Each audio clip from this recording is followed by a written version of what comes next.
Hello friends, welcome to Shaikshanik Swaraj YouTube channel. In this video, we are going to learn second term exam question paper, class 7th subject English.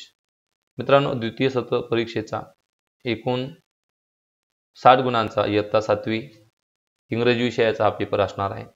अगदी पॅटर्ननुसार हा paper आपण या ठिकाणी समजून घेणार आहोत. मित्रांनो, तुम्ही जर चॅनलवर नवीन असाल तर चॅनलला सबस्क्राइब करा व बेल आयकॉनला प्रेस करा. Oral section 10 marks and written section 50 marks. Oral section मध्ये read aloud the following passage with the proper pauses. म्हणजे एक उतारा तुम्हाला वाचन करायचं आहे 6 मार्क्स साठी. and give orally the wrong answers. Writing section 3 do as directed for 4 marks. A. Choose the correct verse from the given alternative. They were returning from the picnic. The train dash arrived on the platform. Had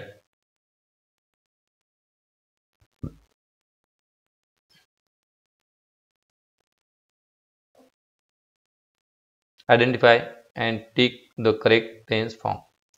योग्य काळाचा प्रकार ओळखायचा आहे. Raman was very smart. Simple past tense. Father is narrating the story. Present continuous tense. Question 4. Complete the following activities. Choose the correct words from the bracket to complete the web. He web पूर्ण करायची आणि त्यासाठी आपल्याला bracket मधून योग्य शब्द निवडायचा आहे. स्कूल, स्कूल शी रिलेटेड शब्द आहे playground, classroom, science lab and blackboard. Add prefix or suffix to the given words. Root word care, answer careful, possible, impossible.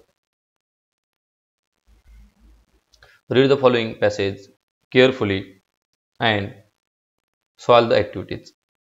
The red league हा पॅसेज वाचायचा आहे त्यावर आधारित activity complete the following web. एक advertisements related या ठिकाणी web मधून आपल्याला माहिती पूर्ण करायची आहे. Match the column A and be any two या ठिकाणी आपल्याला मॅच पेअर करायचे आहे. Pounds, currency, office, workplace, 7 days a week and red color. What is your hobby? Playing cricket is my hobby. Question 6. Read the following passage and solve the activities. मित्रांनो, तुम्ही जर नवीन असाल तर चॅनलला सबस्क्राइब करा व व्हिडिओला लाईक करा, तसेच मित्रांमध्ये सुद्धा शेअर करा. Rearrange the following sentence in the correct order. ही जी वाक्य आहेत ही वाक्य आपल्याला योग्य क्रमानुसार जोडायची as per passage. B. Answer the following questions. खालील प्रश्नांची उत्तर द्यायची फ्रॉम पॅसेज मधून. Which award did Om Prakash receive on 26 January 2012? Sanjay Chopra bravery award. Give the suitable title to the story. Brave Om Prakash. Find the synonyms for the following words from the passage. A vehicle in which students travel. School van. Ran away. Fled. Question 7. Read the poem and solve the following activities. कविता वाचून त्यावर आधारित activities आपल्या ठिकाणी पूर्ण करायची आहेत. Complete the table with the help of above poem. वरील पोएमच्या मदतीने हा टेबल आपल्या ठिकाणी पूर्ण करायचा आहे.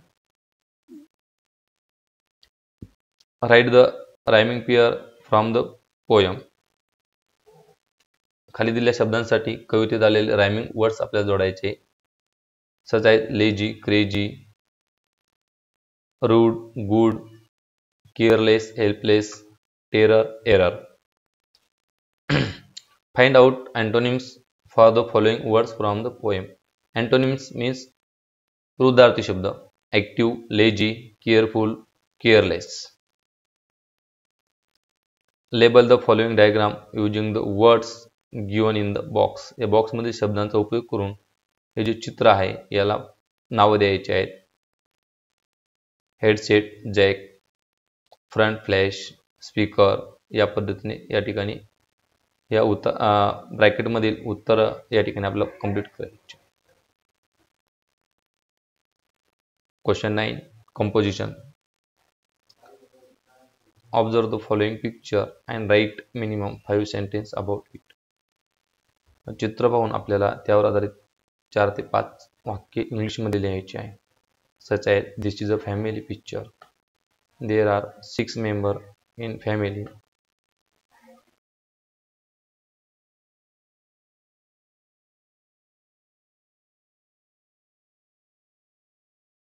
Question B. Describe your mother with the help of given points in 5 sentences. आपल्या आईविषयी माहिती लिहायची आपल्या या मुद्द्यांच्या आधारे. माय मदर नेम इज आशा. या पद्धतीने एक उदाहरण या ठिकाणी दिलेलं आहे. तुम्ही तुमच्या आईविषयी माहिती लिहायची आहे. Question 10 and last. Translate the following sentence in your mother tongue. दिलेले वाक्य आपल्या मातृभाषेमध्ये म्हणजे मराठीमध्ये ट्रान्सलेट करायची. India is my country. भारत माझा देश आहे. Is this your pen. हा तुझा पेन आहे का? Time is money. वेळ हीच खरी संपत्ती आहे. Thank you friends. जर तुम्ही चॅनलवरती नवीन असाल तर चॅनलला सबस्क्राईब करा. हा व्हिडिओ आवडल्यास मित्रांमध्ये सुद्धा शेअर करा. आपण पुन्हा भेटूया पुढील व्हिडिओमध्ये. थँक्यू.